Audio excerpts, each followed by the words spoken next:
నమస్కారం డాక్టర్ ప్రదీప్ జోషి గారు. శ్రీమాత్రే. ఒక మనిషిని నమ్మొచ్చా లేదా అనేటువంటి విషయం ఎలా తెలుస్తుంది? అంటే ఆ అంచనాని ఎలా వేయాలి మనం? చాలా పెద్ద ప్రశ్న ఇది.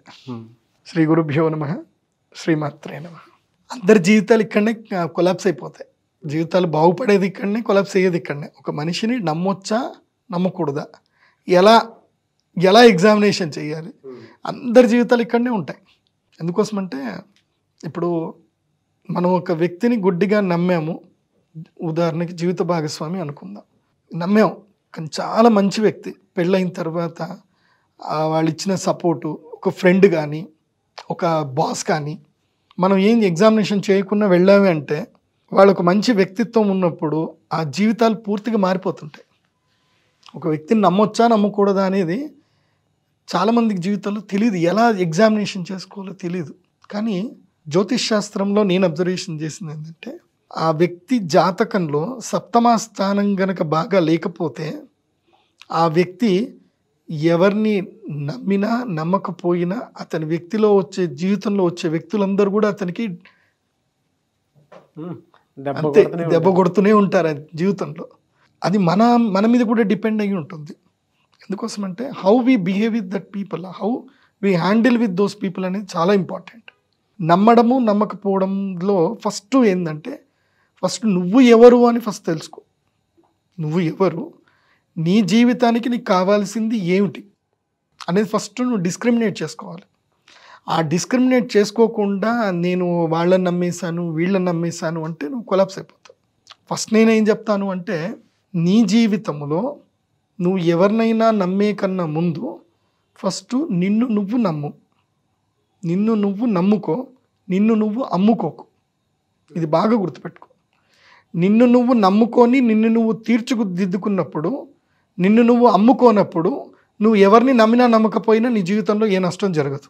ఎందుకోసమంటే వాట్ యు ఆర్ అనేది చాలా ఇంపార్టెంట్ నీ జీవితంలో. నువ్వు నీ స్కిల్ ఓరియంటెడ్ పర్సన్ అయ్యి ఉండాలి. దీని తర్వాత నువ్వు వ్యక్తులతో సహవాసం చేయడానికి ముందు స్టార్ట్ చేయాలి. ఈ నమ్మకం అనేది ఏంటంటే సహవాసం. నమ్మకం సహవాసం పెద్ద దూరం ఏం లేదు. ఇప్పుడు నేను ఒక వ్యాపారం చేయాలనుకుంటున్నాను, ఒక వ్యక్తితో నేను నమ్మకానికి వెళ్ళాలి. నమ్మకపోతే నేను అతనితో వ్యాపారం చేయలేను. నేను అతని వ్యక్తిని ఎలా పరిశీలించాలనేది మనకు తర్వాత భాగం. ఫస్ట్ పార్ట్ ఏంటంటే, నీ జీవితంలో వ్యాపారం చేయాలనుకున్నా, ఎందుకోసమంటే ఈ నమ్మకము అనేది ఎక్కడెక్కడ వస్తుంది అని అంటే, ఫస్ట్ ప్రియారిటీలో ఫ్రెండ్. ఫస్ట్ ఎవరు? ఫ్రెండ్. ఫ్రెండ్ నమ్మాలా వద్దా, వీడిని నమ్మాలా వద్దా, వీడిని నమ్మాలా వద్దా అని ఒకటి ఉంటుంది. ఆ ఫ్రెండ్ని నువ్వు పరిశీలించేటప్పుడు ఏం చేయాలంటే బిహేవియర్ అనేది చెక్ చేయాలి. ఇది నేను చెప్పినంత మీకు అర్థం కాకపోవచ్చేమో, కానీ ఏదన్నా దేంట్లో ఎలా నమ్మాలి ఎలా నమ్మకూడదు అనేటువంటి దాని మీద ఏమన్నా ఉందండి? అసలు ఒక చిన్న కథ ఉంది, పంచతంత్రంలో కథ ఉంది. మనకి ఇది అందరికి కూడా తెలిసి ఉంటుంది, మా జనరేషన్లో తెలుస్తుంది, ఇప్పుడు కొత్త జనరేషన్లో తెలియదు, బట్ చెప్తాను. పంచతంత్రంలో కథ ఉంటుంది. ఒక అడవిలో ఒక పెద్ద వృక్షం, వటవృక్షం ఉంటుంది. ఆ వృక్షం మీద మొత్తం అన్ని కూడా పక్షులు ఉంటాయి. మంచిగా చక్కగా పిల్లల్ని పెట్టుకొని చక్కగా హాయిగా సంతోషంగా ఉంటాయి. అలా సంతోషంగా ఉన్నప్పుడు ఆ యొక్క కంప్లీట్గా ఆ చెట్టుకు మొత్తం కూడా ఒకానొక గరుడ పక్షి, ఒక పెద్ద పక్షి ఏం చేస్తుందంటే ప్రొటెక్షన్ చేస్తూ ఉంటుంది. అక్కడికి ఎవ్వరు రాకుండా ఏం చేయకుండా ప్రొటెక్షన్ చేస్తూ ఉంటుంది. ఆల్ ఆఫ్ సడన్గా ఒక పిల్లి అక్కడికి వస్తుంది. పిల్లి అక్కడికి రాగానే ఆ పిల్లిని ఇది వేటాడడానికి వెళ్తుంది, కొట్టడానికి వెళ్తుంది. ఆ పిల్లి ఆగి ఆగు ఆగు, నన్ను ఎందుకు కొడుతున్నావు, నన్ను ఎందుకు ఇది చేస్తున్నావు అని అంటే, నువ్వు దుర్మార్గువి, నువ్వు ఇక్కడికి వచ్చావు, నేను నిన్ను ఇక్కడ వదిలేదే లేదు అని అంటే, లేదు లేదు నేను ఏదో మంచివాడిని, నేను ఇప్పుడు సన్యాసం తీసుకున్నాను, అది ఇది అని అన్ని మంచి మాటలు అన్నీ కూడా చెప్పి ఆఖరికి దాన్ని నమ్మిస్తుంది. నమ్మించి ఒక 3-4 రోజులు అక్కడ ఉంటుంది. ఆ పక్షి పిల్లలన్నిటికీ సర్వ్ చేస్తుంది, అన్నీ చేస్తుంది. ఇది మంచిది అని ఎప్పుడైతే ఇది కాన్షియస్ నుంచి బయటకు వచ్చేసిందో, అంటే ఇంకేం లేదు ఇది మంచిదే అని ఎప్పుడైతే కనుక వదిలేసిందో, ద నెక్స్ట్ మూమెంట్ ఇది పిల్లల్ని తినడం స్టార్ట్ చేసింది. సో అలా మొత్తం పిల్లలన్నింటినీ తినగా కొన్ని రోజుల తర్వాత మా పిల్లలన్నీ ఎటుపోతున్నాయి అని చెప్పేసి అని అన్నీ వెతుకుతూ ఉంటే ఆఖరికి రీసెర్చ్ చేస్తే ఈ ఏదైతే ముఖ్యమైన పక్షి ఉంటుందో దాని గూటి లోపల ఇవన్నీ ఉంటాయి, వాటి ఈకలు ఉంటాయి. సో ఇవన్నీ ఎవరిని అనుమానిస్తాయంటే, ఈ గరుడ పక్షి, ఈ పెద్ద పక్షి మా పిల్లలు మొత్తం తిన్నది అని చెప్పి దీన్ని చెప్పేస్తాయి. సో ఒక వ్యక్తిని నమ్మడం వల్ల అనర్థం జరిగింది. ఇది ఒక కథ ఉంటుంది. ఇంకొక చాలా ఇంపార్టెంట్ కథ ఉంటుంది, ఇది బాగా తెలుసుకుందాం. ఇది మనకి ఎక్కడ చెప్పరు, ఇది చాలా ఇంపార్టెంట్. ఇది పరాశర సంహితలో వస్తుంది. ఒక అడవి రాత్రిపూట ఒక ఎలుక, ఆ ఎలుకకేమో తన యొక్క గూడు లోపలికి వెళ్ళిపోవాలి, కానీ బయట అది ఉండిపోయింది, చిన్న గూట్లో ఉండిపోయింది. అది బయటికి వెళ్తేనేమో పైన వచ్చేటువంటి గుడ్లగూబ ఆ ఎలుకని చంపేస్తుంది, ఆ ఎలుకని చంపేస్తుంది. రెండోది ఏంటంటే అక్కడనే ఒక పిల్లి, ఆ పిల్లి వేటగాడు ఏం చేశాడు, దాన్ని వలలో వేసి బంధించాడు. ఇప్పుడు పిల్లి ఏమో బయటికి వెళ్ళిపోవాలి, ఎలుకేమో పిల్లికి భయపడుతుంది. ఇవి రెండు పక్క పక్కనే ఉన్నాయి. మళ్ళీ ఇప్పుడు ఎలుకని అడిగింది అనమాట, హెల్ప్ అడిగింది పిల్లి, నువ్వు నాకు ఈ వల కట్ చేయు, కట్ చేస్తే నేను నిన్నేం చెయ్యను, నేను చంపకుండా వదిలేస్తాను అని ఇది అంటుంది. నేను వల కట్ చేయాల్సిన అవసరం నాకెందుకుంది, నేను బయటికి వెళ్ళిపోతాను, కాకపోతే నన్ను గుడ్లగూబ నన్ను చంపేస్తుంది, నువ్వు నన్ను ప్రొటెక్ట్ చేయాలి అని అది అగ్రిమెంట్ చేసుకుంటుంది. సరే నువ్వు ఫస్ట్ వల దించు, తర్వాత నేను గుడ్లగూబని చంపేస్తా, అప్పుడు నేనేం చేయను అంటుంది. సరే అని అగ్రిమెంట్ చేసుకొని ఇది వల మొత్తం తెంచుతుంది. వల తెంచుకొని మళ్ళీ గూడు లోపలికి వెళ్ళిపోతుంది. అది గుడ్లగూబని చంపిన తర్వాత ఇది మళ్ళీ గూట్లోకి వెళ్ళిపోతుంది. ఇవన్నీ ఏంటంటే చిన్న చిన్న ధర్మాలు ఉంటాయి. ఇవి మనము ఎంత చెప్పినా మనకి మామూలు బ్రెయిన్కి అయితే అర్థం కాదు. మనిషిని నమ్మాలా నమ్మకూడదు అనేది ఏంటంటే ఫస్ట్ పరిశీలన చేయాలి. దీంట్లో మీరేం చేయాలో చెప్తాను వినండి. ఫస్ట్ ఫ్రెండ్స్ని ఎలా పరిశీలించాలి, వ్యసనములో, కష్టములో, బాధల్లో ఫ్రెండ్స్ని పరిశీలించాలి. నీకేదైనా ఒక కష్టం వచ్చింది, నీకు ఫ్రెండ్ సహాయం చేయడానికి రాలేదు, ఇంకా వాడిని జీవితంలో వాడిని పలకరించకూడదు. కష్టం వచ్చినప్పుడు ఎవడైతే రాలేదో వాడిని జీవితాంతం పలకరించకూడదు. అండ్ వాడికి ఇంకోసారి కూడా వాడికి సహాయం చేయకూడదు, వాడి దగ్గరికి వెళ్ళకూడదు, ఇంకా అక్కడికి ఫ్రెండ్షిప్ కట్ చేయాలి. ఎందుకోసం అంటే ఉత్సవే వ్యసనే చైవ దుర్భిక్షే రాష్ట్ర విప్లవే. ఈ 4 సందర్భాల్లో ఒక వ్యక్తిని నమ్మాలా నమ్మకూడదని 4 సందర్భాలు చెప్తాయి. 1, ఉత్సవం. నీ ఇంట్లో ఉత్సవం జరుగుతుంది, నీ ఇంట్లో పండుగ జరుగుతుంది, నీ అక్క చెల్లెల పెళ్ళి ఏదో ఒకటి జరుగుతుంది. ఆ టైంలో ఎవరైనా వచ్చి నీకు పూర్తిగా సహాయం చేశాడు, ఉత్సవంలో నీకు సహాయంగా ఉన్నాడు. అలాగే దుర్భిక్షం, కష్టం వచ్చినప్పుడు నీకు తోడున్నాడు. రాష్ట్ర విప్లవే, నీకేదైనా నీ యొక్క దేశానికి కానీ నీ ఇంటికి ఏదైనా కష్టం వచ్చింది, అప్పుడు నీకు ఎవరైనా తోడున్నారు.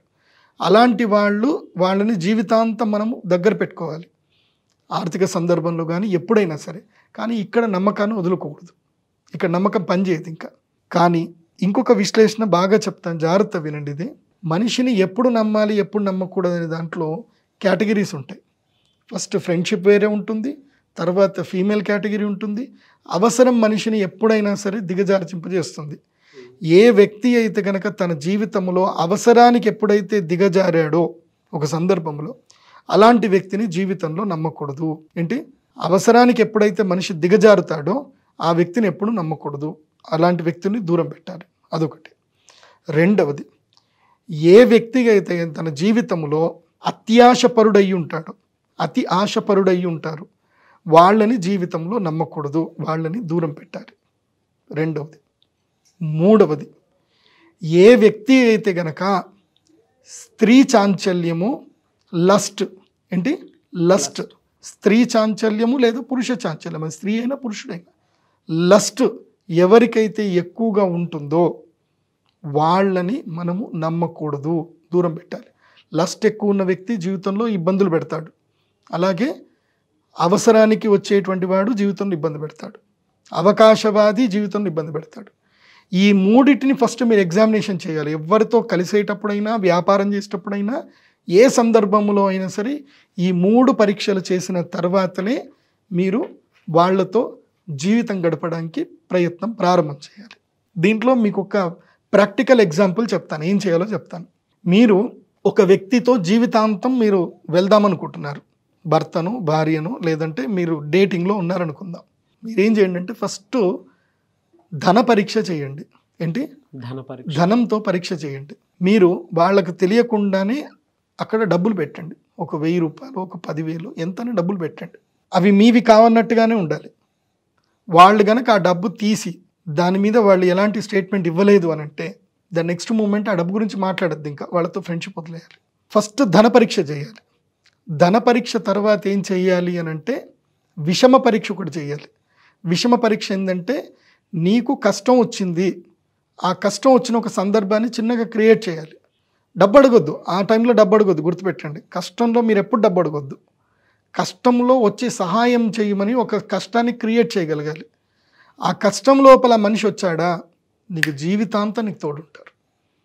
ఇది బాగా గుర్తుపెట్టుకోండి. ధన పరీక్ష, విషమ పరీక్ష.